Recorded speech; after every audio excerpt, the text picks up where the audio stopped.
Why am I so much calmer? Terrified to suffer.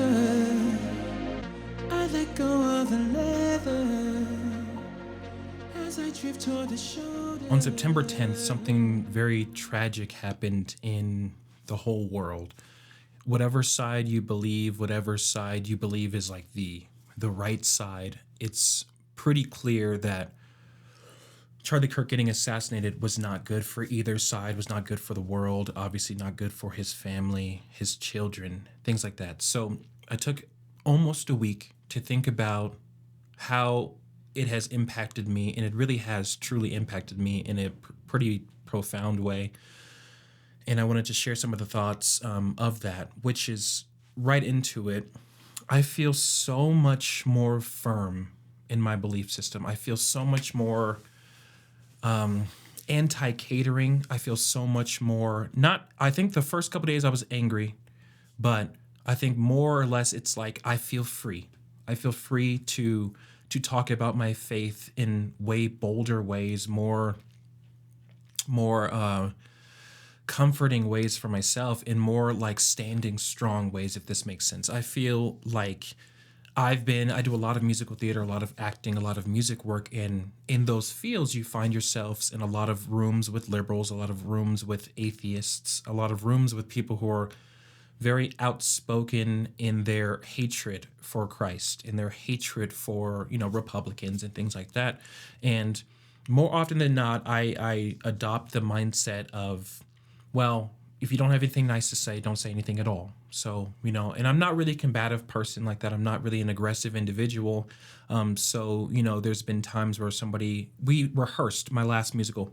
We rehearsed in the basement of a church, and I occasionally overheard conversations where other castmates were mocking it and, mocking Jesus in certain ways. And I just kind of like gave him a look a little bit, and I was like, let me just let it go. But for the benefits or for the detriment of it, I've been looking at it from a point of view like I feel so much freer in the idea that this is not okay. It's not okay. And it's also not okay for me to just say nothing and do nothing. Not that I'm, going against the Bible, turn the other cheek type situation, but I don't know if anymore it is okay for me to sit in silence when things like that is happening.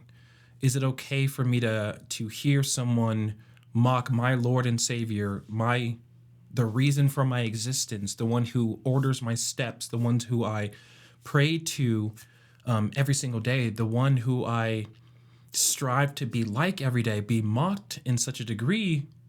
Shouldn't that prompt some type of conversation, not an aggressive conversation, but just like, hey, don't say this kind of stuff around me. That's very offensive to me and what I believe. And there's 1.4 billion, if not more, people who feel exactly the same as me. If you want to continue doing that, I take that as disrespect. I take that as a personal disrespect, in the same way that you wouldn't want me to talk in a certain way about the things that you believe in, the things that and I always try and maintain a respectful dialogue, conversation, way of speaking around people who don't believe what I believe, because that's just proper etiquette as far as I'm concerned, not in the atmosphere of affirming, right, what they believe, but treating them as a person, as an individual, which, we've been painfully brought into the situation of awareness that they do not see us as people who are worth life, people who deserve to live, deserve to walk their children down the aisle, deserve proper dialogue and respect and communication. So that's something I definitely took away from that. Another big thing that happened in my life is that I got rid of social media. So I deleted them from my phones because I've just been looking at it, and I think that for the longest time I've been mulling over, like in prayer, like, God, do you want me to even keep social media? Like, a few months ago, last month even, I was like, man, there's no path to where I want to go in this world without social media. And that was cluing me in to the fact that I was not putting my trust in Jesus. Like, the man who walked on water, the one who has cured blindness, the one who saves my soul. Like, and I think that he can't create a comforting, positive, successful life for me without the tool of social media. Like, it was such a weird, perverted way of thinking that I did not realize I had slipped into, because I have become over the years such a social media active person, especially on Facebook with my realtor, my loan officer work, a lot of my music work. I post daily. There's a whole organization to my calendar where I'm like, okay, like I should probably do this and in sequence and post 3 times a day. And then, on TikTok, let's post 20 times a day. And I realized the box that I've been putting Jesus in. So I got rid of him from my phone, and it's been, I think, about a week now. And I know it sounds cliche, but the things that people say when they delete social media is all true. I really am experiencing the world in a different way. I feel like I am actually going outside and looking at and smelling the roses, right? I'm looking at grass. I'm touching grass. Like, I feel like it's been such a tremendous feeling for me. There are some sponsorships, like my sponsorship with Nutrishop, that I will be consistently keeping up with. So I re-download Instagram, post my reel, hold up my end of the sponsorship, still being active in that way, but I don't scroll at all. I delete it directly from my phone as soon as I'm done, to where it's like that was just like a task for me. That was a task that I've been, sponsored to do. So still keeping and holding my end up. And I think when it comes to advertising, like, you're still going to see me on social media, but I'm not on social media, if that makes sense. After this, I will be filming a video of a few showings that I did on the realtor side here in Colorado. I had a friend who was looking at homes, so I sent him.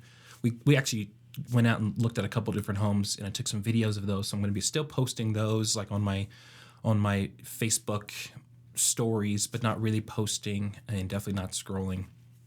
And I think it's been such a pleasurable experience. But now I'm looking for the social media withdrawals, right? I'm looking for when it wears off the height of separating myself and finding real life people again.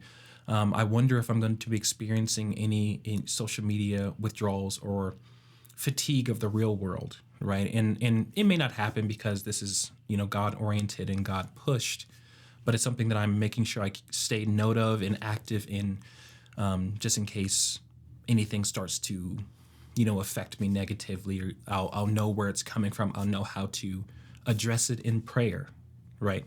So that's kind of what we've been doing.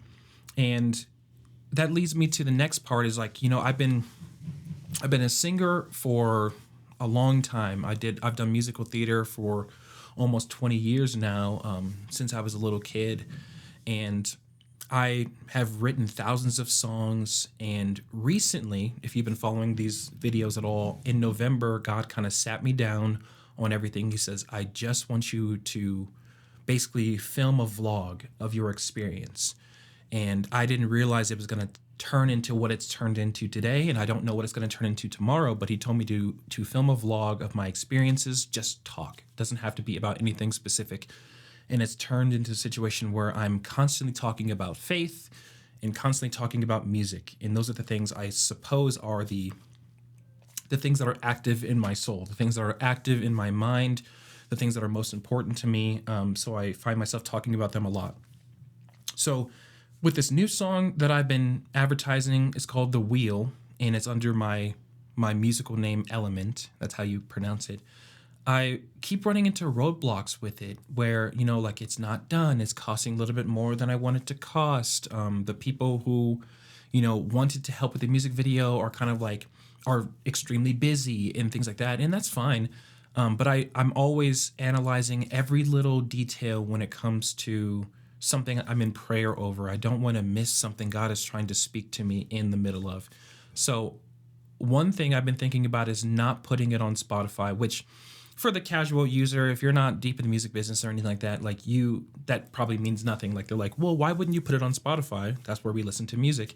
There's just been a lot of like, should I just put out music that is Christian music that I really believe in? I think that these Christian songs are what the industry, what the everyday man needs.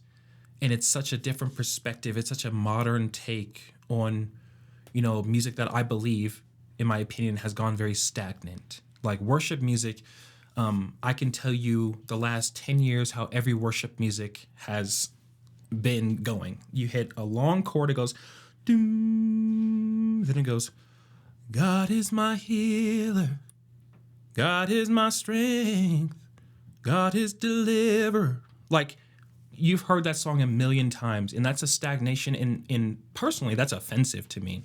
Not talking about Jesus, but the fact that there's no like creativity. Like, Jesus should inspire the most creativity.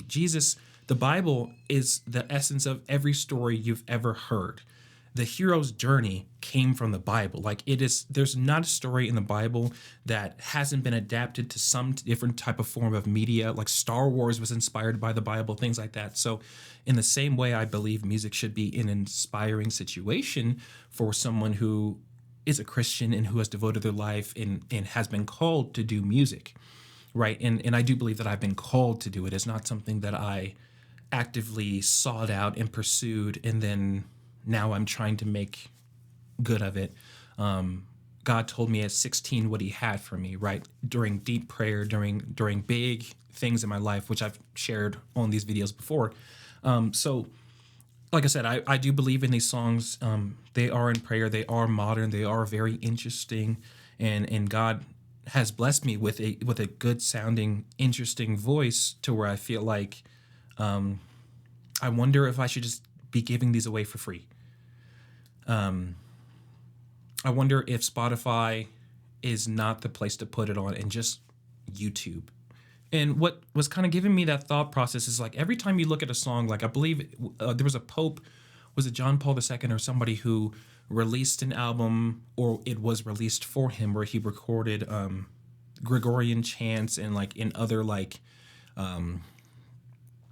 musical album that he made, and it was just like on YouTube. Like, it's not like he's trying to sell music, he's not trying to make a name for himself as an artist or anything like that. And I've really been mulling over the idea of what does it look like for me to do the same. I don't really want to profit from the name of God. If God has profit for me, I would like for it to be in line with how he would want me to take it, or how he would want me to assume and keep these profits. That's something I've been thinking about for a long time. But yeah, these are my takeaways on what has happened and how I have been changing, and drastically after September 10th, after Charlie Kirk's assassination. Been very firm, very, very a plethora of emotions, but definitely more of the strict kind of, I don't think I have to do life the same way anymore.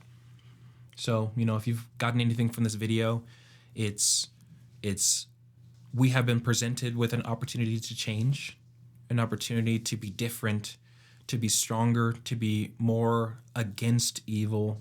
And there's also an opportunity inside of ourselves to be more personal with our relationship with Jesus, to listen a little bit clearer, to not be afraid to take bold leaps, bold steps in this walk, that more of us have just realized is not a fight against flesh and blood. It's a fight against, demons and spirituality, and it's a fight that we can't see most of the time. So until next time.